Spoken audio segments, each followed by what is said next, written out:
오늘도 새벽을 깨워 기도의 자리에 나오신 성도님들을 주님의 이름으로 환영하고 축복합니다. 기도하겠습니다. 살아계신 하나님 감사합니다. 우리의 위로 되시고 우리의 강함 되시는 주님, 그 주님을 이 새벽에 함께 찬양합니다. 그 주님께서 오늘도 우리에게 새 생명을 허락하시고 또 하루를 선물로 주시니 감사합니다. 선물로 받은 하루를 우리 뜻대로 살아가는 것이 아니라 나에게 없었던 것이 거저 주어진 것임을 기억하며 내 안에 계신 성령을 따라 하나님이 기뻐하시는 그 뜻을 온전히 이루어드리는 이 하루 되게 도와주시옵소서. 주님, 특별히 사순절을 보내고 있습니다. 주님께서 이 땅에 오시어 고난받으시고 또 우리를 위해 죽으시고 이제는 부활하셔서 저 영원한 천국에 계신 것을 기억합니다. 이제 그 부활하신 주님을 기억하며 또 고난받으신 주님을 기억하며 우리의 삶이 고난을 벗어날 수 없는 인생임을 기억하며, 그러나 고난이 끝이 아니라 저 영원한 천국이 우리에게 소망으로 주어졌음을 기억하며 이 하루 주님 따라 살아가는 모든 대한가족들 되게 도와주시옵소서. 주님, 이 시간 특별히 또 우리 다음 세대를 위하여 기도합니다. 개학을 하고 새로운 친구들과 또 새로운 선생님과 함께 지내고 있습니다. 하나님, 우리가 기도할 때는 좋은 선생님 또 좋은 친구들을 붙여주시도록 기도합니다. 그러나 우리의 인생이 날마다 우리의 뜻대로 되지 않음을 정직히 고백합니다. 우리 아이들이 뜻대로 되지 않았을지라도 사랑하는 우리 자녀들이 믿음의 자녀들 되게 하시고 우리 아이들이 좋은 자녀들 되게 하여 주셔서 만나는 모든 사람에게 복의 통로가 되게 도와주시옵소서. 그리하여 우리 자녀들을 통하여 예수님을 알아가게 도와주시고 우리 자녀들을 통하여 만나는 모든 사람들이 복의 근원이 될 수 있도록 하나님 은혜 베풀어 주시옵소서. 3월에 또 여러 가지 행사가 준비되어 있습니다. 하나님, 또 3월에 새로운 신자들을 초청하려 합니다. 구역별로 또 준비하려 합니다. 이를 위하여 기도하고 준비하게 하여 주시고 하나님 필요한 모든 것들을 더하여 주셔서 하나님의 일을 하는데 조금 더 부족함이 없게 하여 주시옵소서. 지자훈련을 받는 가운데 있습니다. 하나님, 대한가족의 삶과 또 1:1 훈련과 또 일기 제자 훈련을 통하여 하나님 지식으로만 알아가는 것이 아니라 이 제자 훈련을 통하여 우리의 본성인 성품이 변화되게 하시고 하나님, 이 제자 훈련이 끝날 때에는 우리를 아는 사람들로부터 우리의 모습 중에 하나라도 일부라도 작은 모습들이 변화되어 정말로 주님을 따르는 우리 모두가 되게 도와주시옵소서. 이제 주의 말씀 듣습니다. 말씀을 듣는 가운데 주의 말씀 따라 순종할 수 있는 그 능력도 우리에게 허락하여 주시옵소서. 모든 것들 감사드리며 우리를 죄에서 구원하여 주신 예수님 이름으로 기도드렸습니다. 아멘. 오늘 하나님께서 우리에게 주시는 말씀은 마가복음 11장 1절에서 11절까지 말씀입니다. 마가복음 11장 1절에서 11절까지 말씀, 신약성경 73쪽에 있습니다. 우리 다 찾으셨으면 함께 교독하겠습니다. 그들이 예루살렘에 가까이 와서 감람산 벳바게와 베다니에 이르렀을 때에 예수께서 제자 중 둘을 보내시며 이르시되 너희는 맞은편 마을로 가라. 그리로 들어가면 곧 아직 아무도 타보지 않은 나귀 새끼가 매여 있는 것을 보리니 풀어 끌고 오라. 만일 누가 너희에게 왜 이렇게 하느냐 묻거든 주가 쓰시겠다 하라. 그리하면 즉시 이리로 보내리라 하시니 제자들이 가서 본즉 나귀 새끼가 문 앞 거리에 매여 있는지라 그것을 보니 거기 서 있는 사람 중 어떤 이들이 이르되 나귀 새끼를 풀어 무엇 하려느냐 하매 제자들이 예수께서 이르신 대로 말한대 이에 허락하는지라. 나귀 새끼를 예수께로 끌고 와서 자기들의 겉옷을 그 위에 얹어 놓음에 예수께서 타시니 많은 사람들은 자기들의 겉옷을 또 다른 이들은 들에서 벤 나뭇가지를 길에 펴며 앞에서 가고 뒤에서 따르는 자들이 소리 지르되 호산나 찬송하리로다. 주의 이름으로 오시는 이여 찬송하리로다. 오는 우리 조상 다윗의 나라여 가장 높은 곳에서 호산나 하더라. 함께 읽겠습니다. 예수께서 예루살렘에 이르러 성전에 들어가사 모든 것을 둘러보시고 때가 이미 저물매 12 제자를 데리시고 베다니에 나가시니라. 아멘. 오늘 왕의 길을 예비하는 사람들, 왕의 길을 예비하는 사람들이라는 제목으로 말씀을 함께 나누고자 합니다. 오늘 본문은 우리에게 참 익숙한 본문인데요, 종료주일 때 참 많이 사용되는 본문입니다. 사복음서에도요 다 나오고 있고, 특별히 고난주간의 주일 첫 시작이 될 때 이 말씀으로 함께 많이 묵상합니다. 예루살렘에 입성하시고 배단위로 돌아가시는 그 예수님의 모습이 오늘 본문 가운데 그려져 있는데요. 그런 예수님을 또 맞이하는 사람들이 두 무리로 나옵니다. 그래서 오늘 이 말씀을 통해서요, 본문에 나오는 사람들은 어떻게 왕의 길을 준비하는지 함께 살펴보며 오늘 우리에게 주시는 그 교훈을 받고자 합니다. 첫 번째로 그러면 우리는 어떻게 왕의 길을 예비해야 될까요? 바로 기꺼이 내어드림으로 왕의 길을 예비해야 합니다. 오늘 본문 1절에서 7절까지는 예루살렘 성에 들어오시는 예수님과 이를 위한 나귀가 준비되는 내용입니다. 일반적으로 참 평범한 얘기일 수 있는데요. 예수님이 어떤 분으로 오시느냐, 그리고 거기에 대한 구약적 이해가 있다면 이 본문을 조금 더 풍성하게 이해할 수 있습니다. 그 내용이 구약 스가랴서에 나와 있는데요. 스가랴에서 하나님께서는 스가랴 선지자에게 바벨론 포로에서 돌아올 백성들이 건축하고 있는 성전이 완성되었을 때 무슨 일이 일어날지 말씀하십니다. 그 내용 바로 새롭게 건축된 성전에 먼저 여호와께서 돌아오시고 또 돌아오신 그 여호와를 대변해서 다스릴 왕도 돌아옵니다. 그런데 그 왕이 무엇을 타고 돌아옵니까? 스가랴 9장 9절을 보시면 그는 어린 나귀를 타고 들어올 거라고 예언하십니다. 그래서 동일한 내용을 마태복음에는 수신자인 그 유대인들이 이해할 수 있도록 구약적 배경을 바탕으로 마태가 구약 성경 이 스가랴서를 그대로 인용하고 있습니다. 그래서 생각해 보면요, 이전까지는 예수님께서 사역을 하시면 한 번도 동물을 타신 적이 없잖아요. 그런데 오늘은 이제 구약 말씀 스가랴서 성취를 위해서 의도적으로 예수님께서는 나귀를 타시려고 합니다. 이로 인해 자신이 왕이심을 나타내시려고 하시는 겁니다. 다시 말해 예수님께서는 포로 생활에서 돌아온 그 언약 백성의 왕이요, 또 진정한 하나님 나라의 통치를 대행할 분이심을 나타내고 계시는 겁니다. 그래서 나귀를 가지고 오라고 하시는데요. 이 나귀가 어떤 나귀입니까? 2절 하반절을 보시면 아직 아무도 타보지 않은 나귀 새끼입니다. 우리는 보통 왕의 이미지 생각하면 말을 많이 생각하잖아요. 그런데 이스라엘에서 나귀는 궁중에서 사용됩니다. 열왕기상 1장을 보시면 다윗이 솔로몬을 나귀 새끼에 태우고 공식적으로 후계자 공포를 하잖아요. 이처럼 아직 아무도 타보지 않은 나귀 새끼는 왕이신 예수님을 위해 준비된 겁니다. 그런 나귀를 얼굴도 본 적 없는 사람들에게 가서 가지고 오라라는 아주 뚱딴지 같은 소리를 예수님께서 두 제자에게 하고 계십니다. 계속 의아해하는 제자들에게 왜 이렇게 하냐 하면 주가 쓰시겠다 하라고 대답할 말을 알려주십니다. 이렇게 알쏭달쏭한 문제 앞에서 그래도 순종해서 제자들은 나가는데요. 그리고 가보니까 진짜로 나귀 새끼가 문 앞에 메어 있습니다. 이제 제자들이 예수님 말씀을 생각하며 나귀가 메인 것을 푸니까 사람들이 물어보잖아요. 그때 예수님이 쓰시겠답니다 라고 하자 그 주인들이 허락합니다.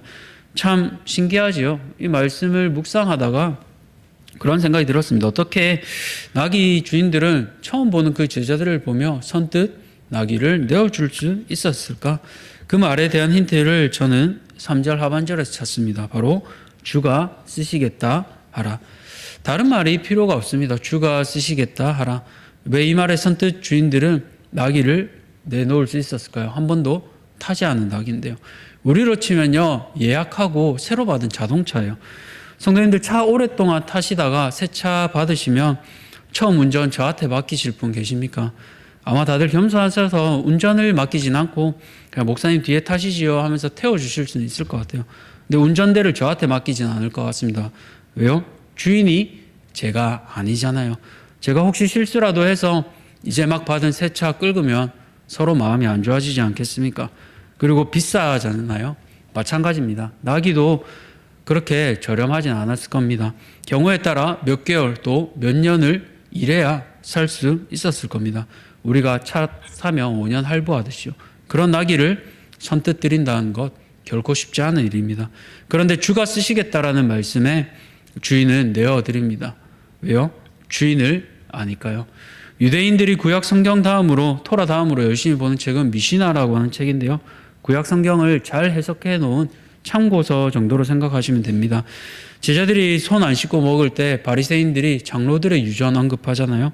그 장로들의 유전이 바로 이 미시나라는 책입니다. 이 미시나에 따르면 왕이 탈 말, 즉 노새는 나귀 새끼는 아무나 탈 수가 없습니다. 그러니까 왕의 것, 주의 것은 따로 우리가 쓸 수 있는 게 아닙니다. 당연히 왕이신 주인 대신 주님께 돌려드리는 겁니다. 그걸 이 주인이 아는 겁니다. 노새의 주인이 당연히 예수님이시다. 왕이 탈 이 나귀 새끼는 예수님이 주인이시다. 그러니 당연히 주님께 드려야지. 이게 참 당연한 말이고 쉬워 보이는데요. 그렇지 않습니다. 순종하기 위해서는 그 주인을 온전히 인정하고 내어드려야 하기 때문입니다. 사랑하는 성도님들, 이처럼 예수님의 길은요, 즉 왕의 길은 제자들의 순종과 나귀 주인의 헌신을 통해 준비되었습니다. 하나님 나라는 이처럼 순종과 헌신, 다시 말해 기꺼이 드림으로 예비됩니다. 오늘 주님이 나를 통해 쓰시고자 하는 나귀는 무엇입니까? 나의 시간입니까? 아니면 물질입니까? 또 우리는 주가 쓰시겠다라는 그 주님의 음성에 어떻게 반응하고 계십니까? 나귀 주인처럼 기꺼이 주님께 내어드리고 있습니까? 우리 주님께서는 인색하지 않으십니다. 이 사람들은 주인께 드려야 할 것을 마땅히 돌려드렸지만 주님은 이 주인들을 귀하게 여기며 성경에 기록하셨잖아요. 잠시 빌려드린 나귀도 기억하시고 성경에 기록하신 주님은 우리의 섬김도 다 기억하시고 저 천국에서 갚아주실 것입니다. 그 사랑의 하나님을 기억하며 주님 앞에 기꺼이 신실하게 드리는 우리 모든 대한가족들 되시기를 축복합니다. 두 번째로 우리는 어떻게 왕의 길을 예비해야 될까요? 바로 어떤 상황에도 주님을 사랑하는 마음으로, 변치 않는 마음으로 예비해야 합니다. 이제 7절을 보니까요, 나귀 새끼를 끌고 제자들이 먼저 자기들의 겉옷을 밑에 깔아놓습니다. 8절을 보니까 많은 사람들도 자기들의 겉옷을 깔아놔요. 많은 사람이라니까 조금 추상적인데, 마가는 폴로이라고 해서 일반적으로 그냥 많은 군중이라고 얘기하는데요, 마태는 헬라어로 최상급 표현으로 엄청나게 많은 군중이라고 표현합니다. 그러니까 이 당시에 예수님이 입성한 당시 명절이었잖아요. 순례객이 예루살렘 인구의 최소 5배 이상 아주 많은 인구들입니다. 우리로 치면 광안리 불꽃축제 생각해 보시면 될 것 같아요. 가보면 어떻습니까? 차도 빽빽하게 막히고 사람들도 발 디딜 틈 없잖아요. 처음 이 불꽃축제 1회 할 때 제가 고등학생이었는데 하도 사람들이 많아서 야자 마치고 차가 다 마비되어서 버스를 타지 못하고 몇 정거장 되는 그 길을 걸어서 친구들과 투덜투덜하며 걸어왔던 그 기억이 있습니다. 그 정도로 지금 많은 인파가 지금 몰려든 거예요. 그 사람들이 노새 타고 오시는 예수님을 어떻게 환영합니까? 앞서 본 것처럼 겉옷을 펴고 또 나뭇가지도 흔들고, 열왕기하 보시면 예후가 이스라엘 왕으로 부름받을 때 사람들이 겉옷을 펴놨습니다. 동일한 행동이 예수님께 적용되는 것을 보면 예수님을 왕으로 환영하고 있습니다. 수많은 형형색색의 옷이 바닥에 깔려 있고 예수님을 환영하고 있습니다. 그런데 왜 왕으로 예수님을 환영합니까? 환영하면서 그들이 외치는 메시지에 이 속뜻이 담겨 있잖아요. 9절 하반절 보시면 호산나 찬송하리로다 주의 이름으로 오시는 이요 라고 하는데, 호산나는 아시는 것처럼 우리를 구원하소서라는 뜻입니다. 그럼 누구로부터 구원해 달라고 하는 겁니까? 바로 로마로부터잖아요. 로마의 모든 압제로부터 우리를 구원해 주세요. 그게 10절을 보니까 더 명확하게 나옵니다. 오는 우리 조상 다윗의 나라요. 이스라엘 영광의 순간은 다윗 왕부터 시작되잖아요. 그 주변 나라들을 다 정복한 임금 중에 임금 다윗. 그래서 현실의 풍요의 축복을 줄 그 왕을 지금 기다리고 있는 겁니다. 그런데 예수님이 그런 분이십니까? 로마로부터 구원하기는커녕 예수님께서는 그런 분이 아니라 십자가에 달려 죽으신 분입니다. 이 사람들의 기대와 다른 분입니다. 이처럼 사람들과의 생각이 달라질 때 사람들은 나중에 어떻게 변합니까? 나중에 이 사람들이 예수님을 십자가에 못 박혀 죽으라고 그렇게 얘기하잖아요. 왜요? 자신들의 생각과 다르게, 자신들의 뜻과 다르기 때문에 그렇게 합니다. 그런데요, 정직히 보면 우리와 그렇게 많이 다른가요? 우리는 어떻습니까? 나의 꿈을 이루어줄 예수님, 나에게 복 주시기만 하시는 그런 예수님을 꿈꾸고 있지는 않으십니까? 그 예수님을 위해 이들은 겉옷까지 내어 깔잖아요. 그런데 이 겉옷이 어떤 의미를 담고 있습니까? 당시 이스라엘 사회에서 이 옷은, 겉옷은 굉장히 중요합니다. 먼저는 이스라엘 일교차가 크기 때문에 이 겉옷은 입을 역할까지 합니다. 그런데 더 나아가면 이 옷에는 한 사람의 정체성이 담겨 있습니다. 그 사람의 성이나 인종이나 사회적 신분까지 모두 이 겉옷에 담겨 있습니다. 그래서 신약 성경 보시면 갈라디아서 보시면 그리스도와 합하기 위해서 그리스도로 옷 입으라 했고, 야고보서 2장을 보시면 좋은 옷 입은 사람, 남루한 옷 입은 사람 등으로 신분을 나누어서 그 사람들을 차별하지 말라고 얘기하잖아요. 그러니까 이 옷에 다시 말해서 내 정체성이 담겨 있습니다. 오늘 본문에 자신의 겉옷을 내어준 이들은 옷을 잠시나마 바닥에 내어두었지만 계속 놔두지는 않았습니다. 예수님께서 가시고 나면 다시 덮어야 되니까 겉옷을 가져갔죠. 근데 우리는 어떤가요? 예수님이 내 인생의 중요한 분이라고 생각되며 나도 가장 중요한 내 모든 것이 담긴 그 겉옷을 깔아서 주님을 환영하지만 내게 어려움이 닥치면 슬그머니 조금씩 그 겉옷을 다시 슬그머니 내가 입지는 않습니까? 내 자녀가 아프고 내 사업이 잘못되고 내 눈에 하나님이 잘못되어 보이면 언제 그랬냐는 듯이 침 한번 퇴 뱉고 다시 겉옷을 입는 게 우리 모습 아닙니까? 그런데 이 겉옷을 마가는요, 앞장에 있는 한 인물과 대비시킵니다. 누굽니까? 바로 맹인 바디메오입니다. 이 사건이 일어나기 전에 맹인 바디메오를 기록하고 있습니다. 그 바디메오가요, 자신의 무엇을 내어두고 따랐습니까? 겉옷입니다. 바디메오는 눈을 뜨니까요, 자신의 전 재산이나 다름없었던 겉옷을 버리고 예수님을 따랐습니다. 거지로서의 정체성을 버리고 새로운 정체성, 즉 제자로서 따라가는 그 삶이 겉옷에 담겨 있습니다. 바디메오는 종교가 아니라 복음을 따라간 거죠. 팀 켈러 목사님은 종교적인 사람과 복음적인 사람을 이렇게 구분합니다. Religious people find God useful, but gospel people find Him beautiful. 번역하면 종교적인 사람은 하나님이 자신에게 도움이 되기 때문에 하나님을 찾지만 복음적인 사람들은 하나님의 아름다우심 때문에 하나님을 찾는다. 다시 말해 종교는 하나님으로 인해 유익을 얻기 위해 찾지만 복음은 하나님, 그분, 그 자체를 찾는 겁니다. 그래서 종교는 결국 자기 유익이 목표가 되지만 복음은 하나님, 그분 자체를 만나는 게 복음인 겁니다. 사랑하는 성도님들, 오늘 우리는 어떻습니까? 종교적인 사람입니까? 아니면 복음적인 사람입니까? 우리의 유익이 아닌 주님이 우리의 기쁨 되기를 간절히 소망합니다. 그리하여 주님이 나를 실망하게 만드는 그 모든 상황이 올 때도 변함없이 주님을 위해 우리의 겉옷을 기쁨으로 내어드릴 수 있는 모든 성도님들 되시기를 축복합니다. 말씀을 맺겠습니다. 왕의 길을 예비하는 사람들을 살펴보았습니다. 자신의 중요한 재산인 나귀를 기꺼이 내어드리는 주인도 있었고요. 내 생각과 다르자 겉옷을 빼고 곧 입는 사람들도 살펴보았습니다. 오늘 우리는 어떤 사람들이 되어 왕의 길을 예비하고 계십니까? 주가 쓰시겠다라고 할 때 기꺼이 나의 모든 것을 주님께 드릴 수 있습니까? 혹여나 나의 상황에 주님이 달라 보인다고 해도 여전히 그 주님께 나의 모든 것 되는 그 겉옷을 기꺼이 내어드릴 수 있습니까? 오늘 하루 주가 쓰시겠다라는 그 음성에 정직히 우리 자신을 내어드리며 우리의 모든 것 되는 겉옷까지도 주인 되신 주님께 돌려드릴 수 있는 모든 대한가족들 되시기를 축복합니다. 기도하겠습니다. 살아계신 하나님 감사합니다.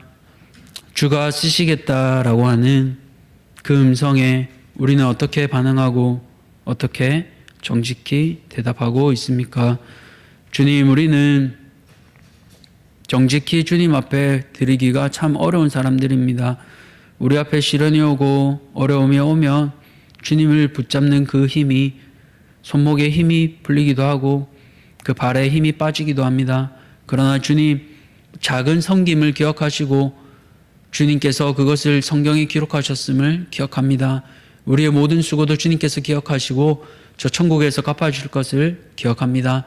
오늘 하루 살아갈 때에 주가 쓰시겠다라고 하는 그 음성에 우리의 겉옷까지도 주님께 온전히 내어드리며 바디메오 같이 자신의 온 삶을 주님 앞으로 내어드리며 따라가는 우리 모든 대한가족들을 되게 도와 주시옵소서.